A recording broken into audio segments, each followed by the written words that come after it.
మలయాళ industry Hema committee report తోటి మళ్ళీ టాలీవుడ్ తెరపైకి కాస్టింగ్ కౌచ్ అనేది రావడం జరిగింది. అసలు అప్పుడు రిపోర్ట్ ఏమైంది, అప్పుడు ఆ రిపోర్ట్లో ఏం పేర్కొన్నారు, ఇలాంటి విషయాల్ని మనం ఒకసారి టీఎఫ్సిసి ప్రెసిడెంట్ రామకృష్ణ గౌడ్తో మాట్లాడదాము. సరే, అంటే అప్పుడు మీరు శ్రీరెడ్డికి కూడా మెంబర్షిప్ ఇవ్వడం జరిగింది, అప్పుడు ఉద్యమంలో కూడా మీరు పాల్గొనడం అనేది జరిగింది. సరే, అసలు అప్పుడు ఏమైంది, ఆ రిపోర్ట్ ఏమైంది? V6 ప్రేక్షకులకు నమస్కారం. అప్పుడు కమిటీ వేయడం జరిగింది. అంతే, శ్రీరెడ్డి ఇష్యూ తర్వాతనే కమిటీ వేయడం జరిగింది. వేసిన కమిటీ వాళ్ళు ఇచ్చిన రిపోర్ట్ అంతా అప్పుడున్న సిఎస్ గారికి ఇచ్చారు. కానీ అది బయటకు ఎక్కడ రాలేదు. ఆ కమిటీలో చాలామంది వేశారు అప్పుడు గవర్నమెంట్. ఆ కమిటీ వచ్చి ఉంటే ఇంకా బాగా తెలిసేది అసలు ఏమి వచ్చిన వాళ్ళు ఇచ్చిన రిపోర్ట్ ఏందనేది బయటకు వస్తే తెలిసేది. కానీ వాళ్ళు ఏం రిపోర్ట్ ఇచ్చారా ఏందనేది అట్లా తొక్కిపెట్టారు. ఆ తర్వాత అంటే సైలెన్స్ అయిపోయింది. అప్పుడు ఆమె చేసింది, ఉద్యమం చేసింది శ్రీరెడ్డి. దాని తర్వాత చాలామంది చేశారు. ఛాంబర్ ముందు, అక్కడ మా అసోసియేషన్ ముందు చాలామంది చేశారు. దాని తర్వాత కొంచెం తగ్గింది. ఆమె ఇక్కడ లేకుండా పోయింది. దాని తర్వాత తగ్గిపోయింది. ఆ తర్వాత దీన్ని ఎవరు గుర్తు చేయలేదు మళ్ళీ. అంటే దాని మీద ఇప్పుడు కేరళలో అయిన తర్వాత ఇప్పుడు లోకల్గా కూడా అందరూ అంటున్నారు కాబట్టి సమంత కూడా డిమాండ్ చేస్తూ ఉన్నది ఖచ్చితంగా ఒక కమిటీ మళ్ళీ. అదే అసలు ఏం ఇచ్చారు తర్వాత, లేదంటే ఇప్పుడు కొత్తగా కమిటీ అని వేసి దీని మీద చేయాలి అనేది అడుగుతూ ఉన్నారు వాళ్ళు. తర్వాత ఏంటంటే ఇండస్ట్రీలో మామూలుగా కొందరు సినిమాలు చేసినా చేయకపోయినా చేస్తామని చెప్పి అనేది జరుగుతున్నది మనకు సత్యం. అక్కడక్కడ తెలుస్తుంటుంది, చెప్తుంటారు మాకు కూడా. ఇలాగే అమ్మాయిల్ని చీట్ చేస్తున్నారు పిలిచి చేస్తారు. అయితే ఇప్పుడు మీరు చెప్పేది అప్కమింగ్ స్టార్స్ గురించి. బట్ ఇండస్ట్రీలోనే ఉన్న పెద్దోళ్ళ దగ్గర నుంచి మీడియం అండ్ స్మాల్ వరకు కూడా ఈ రూమర్ అనేది ఉంది. రూమర్ కాదు, నిజం కొంతవరకు కూడా. సో అంటే ప్రూఫ్స్ లేనప్పటికీ ఎవరు వచ్చి బయటకు వచ్చి వాళ్ళ మీద చెప్పినప్పటికీ చాలామంది నేమ్స్ అనేవి కూడా చాలామందికి తెలుసు. సో వాళ్ళ నేమ్స్ ఎప్పుడు వస్తాయి బయటికి? అంటే ఇప్పుడు సీనియర్ హీరోయిన్స్ కూడా కొందరు పత్రికలలో కూడా చెప్పారు ఈ మధ్యలో. అంటే వాళ్ళకు ఉన్న గత అనుభవాలను కూడా తీసుకొచ్చి ముందట పెట్టి చెప్పినారు. అంటే కొంత వివక్ష జరుగుతుంది, అది సహజం, జరుగుతుంది అనేది సహజం. అంటే సహజం అని వదిలేయాలంటారా ఏంటి? అసలు సహజం అంటే ఏంటి? వదిలేయాలనేది కాదు నేను చెప్పేది. అంటే వాళ్ళు ఇప్పుడు చాలామంది ప్రెస్ దాకా వచ్చి కూడా చెప్పిండ్రు అని అంటే వాళ్ళు సొంత అనుభవంతో చెప్పిందే కదా. అంటే అలాంటివి జరగవద్దు అనేది అందరు కోరుకుంటారు.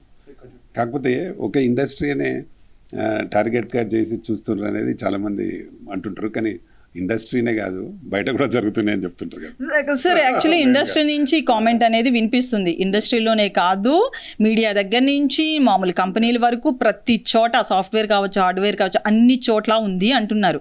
బట్ ఇండస్ట్రీలో ఎక్కువ ఉన్న మాట వాస్తవం కాదా? ఇండస్ట్రీలో ఉన్నదనే చెప్తుంటారు. 100% ఏంటంటే చాలామంది కొత్త వాళ్ళు ఎక్కువగా మోసపోతారనేది తెలుస్తుంటుంది. అంటే సీనియర్స్ కూడా ఈ మధ్యకాలంలో సీనియర్స్ కూడా మాకు మా అనుభవంలో జరిగింది అనేది కూడా చెప్తూ ఉన్నారు.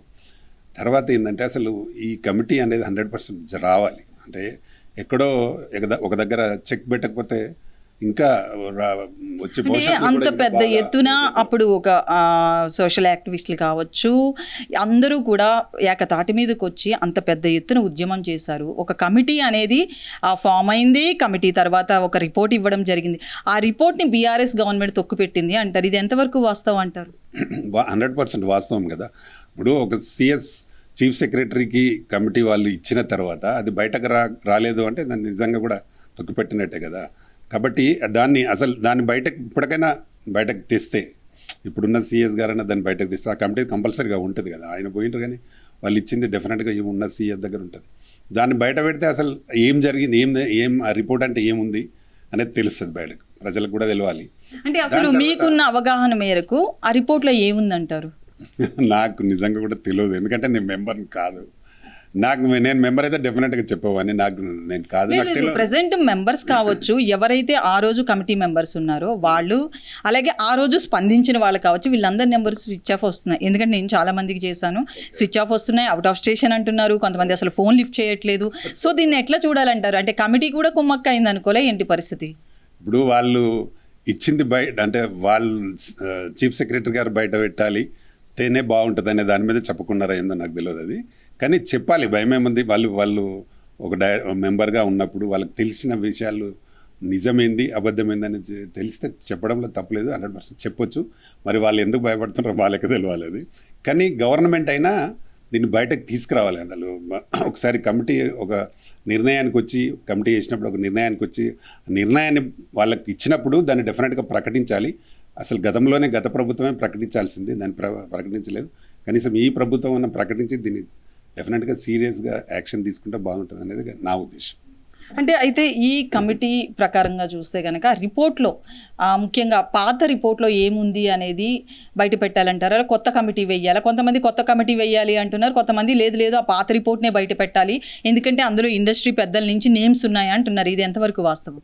ఇప్పుడు ఆల్రెడీ వాళ్ళు కమిటీ వేసి చేసిన దాన్ని అయితే ఇమీడియట్ బయటకు వస్తుంది కాబట్టి అది దాన్ని ముందు బయటకు తీసి దానిలో ఏముంది, ఏం జరిగింది అనే దాని మీద యాక్షన్ తీసుకుంటే ఇంకా బాగుంటుంది కదా. ఇప్పుడు మళ్ళీ కమిటీ వేసి దీనికంటే మళ్ళీ లేట్ అవుతుంది, మళ్ళీ ఇంకా టైం పడుతుంది. కాబట్టి ఆల్రెడీ కమిటీ వేసారు, దాన్ని వాళ్ళు ఎంక్వైరీ చేశారు, అన్నీ చేసి రిపోర్ట్ ఇచ్చారు. కాబట్టి దాన్ని ముందుకు తీసుకొచ్చి బయటకు పెడితే ఈజీగా ఉంటుంది. దాని మీద ఏదైనా యాక్షన్ తీసుకోవాల్సిన అవసరం ఉంది ప్రభుత్వం అంటే ఈ ప్రభుత్వం తీసుకోవచ్చు. ఇప్పుడు వాళ్ళు మనుషులు మారారు కానీ పోస్టుల్లో ఉంటారు కదా. ఇప్పుడు ఉన్న చీఫ్ సెక్రటరీ గారు చేసుకోవచ్చు డెఫినెట్గా. ఇప్పుడున్న ముఖ్యమంత్రి గారు అసలు గవర్నమెంట్ దగ్గర రిపోర్ట్ ఉందంటారా? ఇదొకటి కదా, ఎందుకంటే కొంతమంది మినిస్టర్స్ కూడా మనం చూసాం, ఎప్పుడైతే కాంగ్రెస్ గవర్నమెంట్ ఫామ్ అయిందో వెంటనే వచ్చి ఆ ఫైల్స్ అన్నీ తీసుకెళ్ళిపోవడం, ఇట్లాంటివి కూడా మనం చూసాం కదా. సో ఈ రిపోర్ట్కి సంబంధించి కూడా దాన్ని మళ్ళీ ఎవరు బయట పెడతారో, వాళ్ళ కింద పనిచేసే వాళ్ళు కావచ్చు, లేకపోతే నెక్స్ట్ వచ్చే గవర్నమెంట్ కావచ్చు అని ఆ రిపోర్ట్ని ఏమన్నా పక్కన పెట్టడమో లేకపోతే దాన్ని కాల్ చేయడమో చించేయడం ఏదైనా చేశారంటారా? ఉందంటారా అసలు రిపోర్ట్ అనేది? అంటే 99% ఉంటుందని నేను అనుకుంటా. ఎందుకంటే ఈ ప్రభుత్వం పోకముందే ఆయన పోయాడు, ట్రాన్స్ఫర్ అయ్యాడు. ఎవరు? సిఎస్ గారు. ఇప్పుడు ఉన్న సిఎస్ గారు గత ప్రభుత్వంలో ఉన్న సిఎస్ గారే కాబట్టి ఉంటుంది అనేది నేను 100% నాకు నమ్మకం ఉంది. ఎందుకంటే ఆమె మారలేదు, ఆమెనే ఉంది సిఎస్ గారు.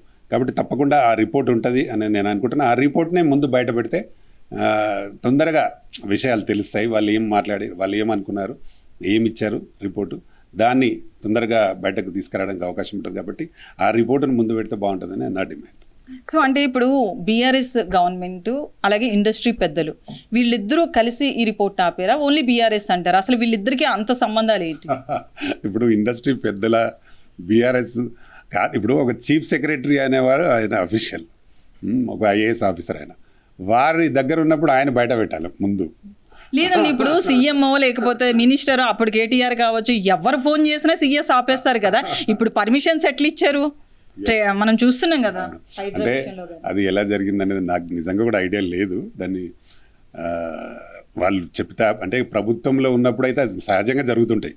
ఒక ముఖ్యమంత్రి ఆపాలనుకుంటే ఆపచ్చు, ఒక మినిస్టర్, దానికి సంబంధించిన మినిస్టర్ గారు ఆపాలనుకుంటే కూడా ఆపచ్చు. అది ఎలా జరిగింది అనేది నాకు ఐడియా లేదు. కాకపోతే ఏంటంటే డెఫినెట్గా ఒక రిపోర్ట్ వాళ్ళ ప్రభుత్వం వేసినప్పుడు, ఒక కమిటీ ఒక నిర్ణయాన్ని తీసుకొచ్చినప్పుడు దాన్ని బయట పెట్టడం వాళ్ళ ధర్మం. ఇప్పుడు ఆ ఉన్న సిఎస్ గారు కూడా ఎందుకు చేయలేదో అర్థం కాదు. ఇప్పుడు ఆ రిపోర్ట్ మాత్రం 100% ఉంటుందని నమ్మకం ఉంటుంది. ఎందుకంటే ఈ మేడమే కాబట్టి ఇప్పుడు సిఎస్ డెఫినెట్గా బయటకు వస్తుందని నేను అనుకుంటున్నాను. అయితే ఇప్పటికే మన దగ్గర ఇష్యూ బయటకు రావడం ఆల్మోస్ట్ ప్రభుత్వం దగ్గర కూడా ఒక ఐడియా అయితే ఉంది. ఎందుకంటే ఇప్పటికే మలయాళ ఇండస్ట్రీలో జరగడం, దాంతోపాటు సమంత అలాగే కొంతమంది యాంకర్ ఆర్టిస్టులు వీళ్ళందరూ స్పందిస్తున్నారు కాబట్టి గవర్నమెంట్కి ఇప్పటికే ఇన్ఫర్మేషన్ వెళ్ళుండొచ్చు.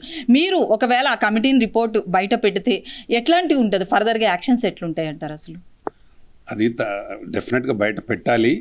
దాని మీద ఇప్పుడు నిజంగా ఒకరు తప్పు చేసినట్టు డెఫినెట్గా వాళ్ళకి తగిన శిక్ష జరగాలి.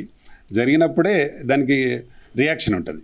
ఇప్పుడు చాలామంది యాంకర్స్ కానీ, హీరోయిన్స్ కానీ, బయట నుంచి వచ్చిన హీరోయిన్స్ కానీ చాలామంది రకరకాలుగా మాట్లాడుతున్నారు, రకరకాలుగా చెప్తున్నారు.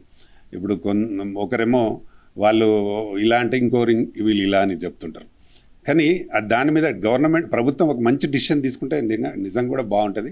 ఇండస్ట్రీలో కూడా అలా ఉండాలని చాలామంది కోరుకుంటారు, ఎక్కువ మంది బాగుండాలని కోరుకుంటారు ఎవరైనా. అది వస్తే మాకు కూడా మంచిది. మాకు కూడా చాలామంది కంప్లైంట్ చేస్తుంటారు. దాంతోపాటు ఈ అమ్మాయిలు తీసుకెళ్ళి మాకు డబ్బులు ఇవ్వలేదని కూడా చాలామంది. నేనే మన సాక్షి చౌదరి ఒక హీరోయిన్కి 3.5 lakhs ఇచ్చేది ఉంటే నేను ఇప్పించిన దగ్గరుండి. అంటే ఇవన్నీ కూడా తగ్గితే మంచిది. ఇప్పుడు ఒక అమ్మాయితో మనం ఆ, సినిమాకు పని చేయించుకొని ఆ డబ్బులు ఇవ్వని వాళ్ళు కూడా చాలామంది ఉన్నారు మా ఇండస్ట్రీలో. అలాంటివి కూడా ఉండొద్దు, పెద్ద పెద్ద నిర్మాతలు ఉన్నారు అందులో, అలాంటివి కూడా ఉండొద్దు. వాళ్ళను కావాలని హింసించే ధోరణి కూడా ఉంది, చాలామంది అమ్మాయిలు చెప్తున్నారు. అది వాళ్ళు ఏదో ఒక రకంగా పని చేస్తుంటే వాళ్ళని ఏదో రకంగా ఇబ్బంది పెట్టడం, డబ్బులు ఇవ్వకపోవడం, పని సరిగా చెప్పకపోవడం, అంటే ఎక్కువ కాల్ షీట్ పెట్టుకోవడం, ఇట్లా రకరకాలు కూడా ఇబ్బందులు పెడతారని చెప్తుంటారు. అవి కూడా అంటే వాళ్ళు అన్నదానికి ఒప్పుకుంటే ఓకే, ఒప్పుకోకపోతే ఇంకో రకంగా ఇబ్బంది పెడతారు, రకరకాల ఇబ్బందులు చేస్తారని చెప్తుంటారు కదా అమ్మాయిలు.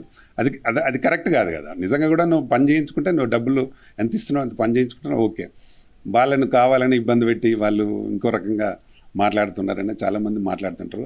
అది కూడా కరెక్ట్ కాదు. దాన్ని నేను డెఫినెట్గా ఒక ఫిల్మ్ ఛాంబర్ చైర్మన్ ఖండిస్తా. ఇప్పుడు మేము సినిమా తీసినాం మన దీక్ష, మేము టైం టు టైం 7 o'clock వచ్చిందంటే మళ్ళీ 7 o'clock వెళ్ళిపోయింది అక్కడ.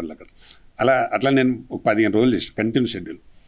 వాళ్ళు మా దానిలో ఉన్న అక్సఖాన్ చేసింది దీక్ష మూవీలో. అంటే ఎవరికైనా వాళ్ళకి మనం ఎంత పారితోషికం ఇచ్చినా వాళ్ళ పని ఎంత తీసుకుంటాం అనే సబ్జెక్టే కావాలి మనకు, కానీ ఇంకా అడిషనల్ అవసరం లేదు. ఇండస్ట్రీలో అలాంటి వాళ్ళు చేసే వాళ్ళు కొందరు ఉన్నారు, అది ఉండకపోతే మంచిదని నేను అనుకుంటున్నాను. సో అంటే ఫైనల్లీ ఏం చెప్తారు? 2018లో మొదలైన ఈ ఉద్యమం అప్పట్లో కమిటీ రిపోర్ట్ తోట దానికి ముందు కూడా ఆగిపోయింది. కానీ ఇప్పటికీ కూడా అంత పెద్ద స్థాయిలో ఉద్యమం వచ్చినా కూడా ఎవరిలో ఇంత భయం అనేది కనిపించట్లేదు. ఎవరి పనులు వాళ్ళవే అన్నట్లుగా మళ్ళీ అదే యథా రాజా తదా ప్రజలాగే కొనసాగుతుంది. సో ఇప్పుడు రేవంత్ రెడ్డి ముందుకొస్తే ఎట్లుంటుంది అంటారు? డెఫినెట్గా ప్రభుత్వం ముందుకొస్తే చాలా బాగుంటుంది. ఎందుకంటే మెయిన్గా కొంత మార్పు, శ్రీరెడ్డి తర్వాత కొంత మార్పు వచ్చింది ఇక్కడ ఇండస్ట్రీలో, కానీ అనుకున్నంత కానీ రావాల్సిన అవసరం ఉంది తప్పకుండా. ఈసారి సమంత లాంటి వాళ్ళు, మళ్ళీ సుమ లాంటి యాంకర్లు, చాలామంది హీరోయిన్స్ కూడా చాలామంది మాకు కూడా వచ్చి చెప్పడం జరిగింది. వాళ్ళందరూ మా డిసిషన్ కరెక్ట్గా తీసుకున్నారని అనుకుంటున్నాను. దానికి ప్రభుత్వం కూడా పూర్తి సహకారం ఉంటే, మా సినిమాటోగ్రఫీ మినిస్టర్ గారు కానీ అలాగే సీఎం గారు కానీ దీని మీద డెఫినెట్గా యాక్షన్, అంటే ఆ కమిటీ నిర్ణయాన్ని చూసి దాని మీద కరెక్ట్ యాక్షన్ తీసుకుంటే బాగుంటుంది. ఒకవేళ కమిటీ నిర్ణయం ఉందా లేదా మాకు కూడా ఐడియా లేదు. ఇప్పుడు దీని మీద మాత్రం ఖచ్చితంగా ప్రభుత్వం ఒక మంచి యాక్షన్ ప్లాన్ తయారు చేసుకుంటే బాగుంటుంది అనేది నేను అనుకుంటున్నాను. Okay, thank you sir. అది ఈ రిపోర్ట్ ఏదైతే ఉందో దాన్ని బయట పెట్టాల్సిన అవసరం ఉందంటున్నారు. ఇప్పటికీ కూడా అంత పెద్ద ఉద్యమం జరిగినా ఇప్పటికే చాలా వరకు సఫర్ అవుతున్న సిచ్యువేషన్ లేడీస్ ముఖ్యంగా చూస్తున్నామంటున్నారు. జూనియర్ ఆర్టిస్టుల నుంచి సీనియర్ హీరోయిన్స్ వరకు కూడా ఇదే పరిస్థితి కంటిన్యూ అవుతుందని, దీనికి ఏదో ఒక రోజు ఖచ్చితంగా పులి స్టాప్ పడాల్సిన అవసరం ఉందని చెప్పి ఫిల్మ్ మెంబర్స్ అంతా కూడా కోరుతున్న పరిస్థితి కనిపిస్తుంది. కెమెరా పర్సన్ నాగరాజ్తో లక్ష్మి, వీస్క్ న్యూస్, హైదరాబాద్.